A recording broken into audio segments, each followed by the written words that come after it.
Welcome back to the show. Our next guest is an expert in cybersecurity. He has published more than 170 reports on cyber espionage, commercial spyware, internet censorship, and human rights. Here to tell us more about these topics in his newly released book, Chasing Shadows, Cyber Espionage, Subversion, and the Global Fight for Democracy, is Ron Deibert. Thanks so much, man. Thank you for having me. Thank you, everybody. First of all, congratulations on this fantastic book. Thank you. And in this book, you talk about exploits and zero-click technology. Yes. First, break down what that is and why it's so important and why the public needs to be aware. Well, my team and I at the University of Toronto have been investigating this largely unregulated, very sophisticated, very powerful industry that's emerged largely in the shadows that services government, law enforcement, intelligence agencies around the world with equipment that can allow them to get inside anyone's personal device. And they can do it now. The latest versions are so sophisticated, they can do it without any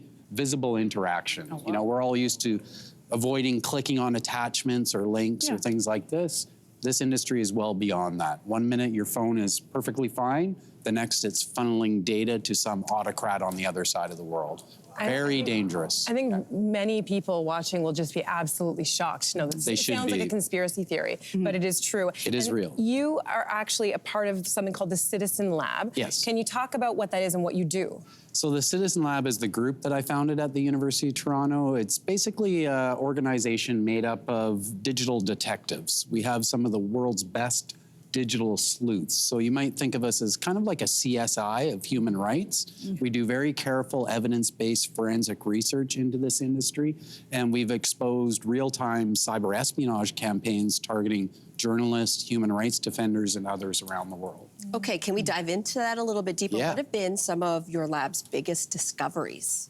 I think the biggest one for me is around the horrific execution of the Washington Post journalist Jamal Khashoggi. Most people remember that episode. He went into the consulate in Turkey and was intercepted by a kill squad. Our lab was the group that discovered his entire inner circle, his friends, his family members, had their phones hacked with a very powerful version of this spyware. So a surveillance web was cast around him just before he was executed, that largely precipitated the decision to murder him. Wow. So Ron, knowing all of this, so who is most at risk? Well, there are definitely high-risk targets. There are people that are on the front lines, people who are human rights defenders, political opposition, especially people who are facing like authoritarian regimes. And unfortunately, the world is going downhill very fast, and that means there are a lot of countries that fall into that category. So we come across a lot of people who are, you know, basically being monitored. And it's extremely frightening to be in that situation, to learn when I talk to a victim, check their phone and say, you know, your phone's been under surveillance for a year. They're horrified. They start thinking about all their private photos and what could be exposed. Okay, so you say that this significantly impacts women more. Tell us why. Yeah, one of the big impacts of the research, one of the findings is we're seeing that women, especially women from conservative societies, are differentially impacted by this. So it's one thing for a man to have his private photos exposed, but for a woman, it can be different, especially if you come from a conservative culture, if your family sees photos of you in compromised positions, that could be used to blackmail or intimidate people. Unfortunately, it also creates a major chilling effect. When you learn that this has happened to you, you become afraid of the very phone in your pocket and you retreat into silence. And that may be the ultimate aim of all of this. Wow. We've been talking about international cases, but how can or does this impact us as Canadians?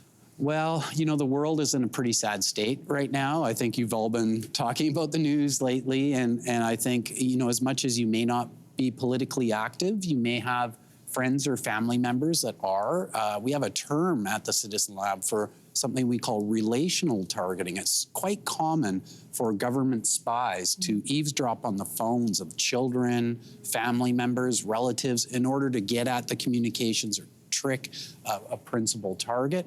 I think everyone should be concerned about this loss of privacy, this potential risk, when the protections around liberal democracy are really eroding, especially south of the border right now. Yeah, it's interesting because you just said that the governments are also guilty of spying on people, but I think most of us are like, well, what role does the government have in protecting its citizens? Yeah, they have this dual face about them. So governments want this technology, intelligence agencies want to be really well equipped, and there are parts of governments that have a job to protect privacy, to protect human rights.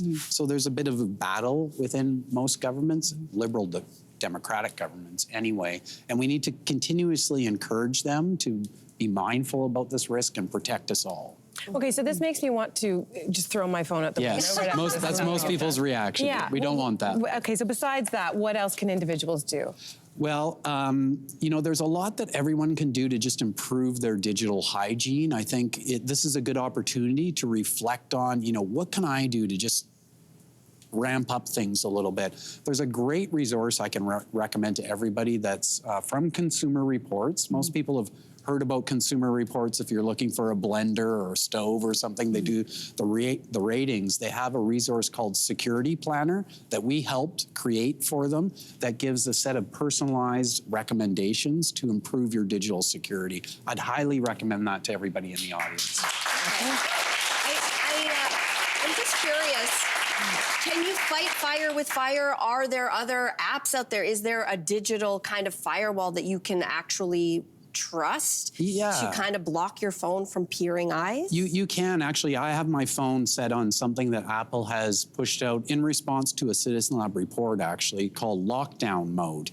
This is a feature on all Apple phones. It makes it not unusable, I'd say. It makes it difficult to use because some of the features that you're used to are eliminated to reduce the attack surface.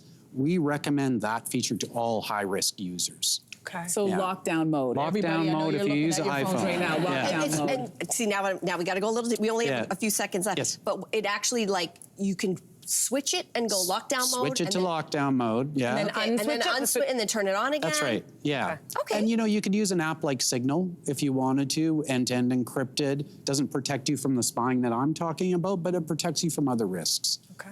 Yeah, we need to feel like we can do something right now. Good, I'm glad. Ron, this has been a fascinating conversation. Thank you so I appreciate much. it. Thank you for having me on. Thank you. So studio audience, not only has Ron written a book, a little surprise for all of you, he's sending you home with his new book today. Yes.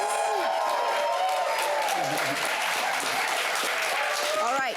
It's called Chasing Shadows. It was just released yesterday. Make sure you go out and get your own copy.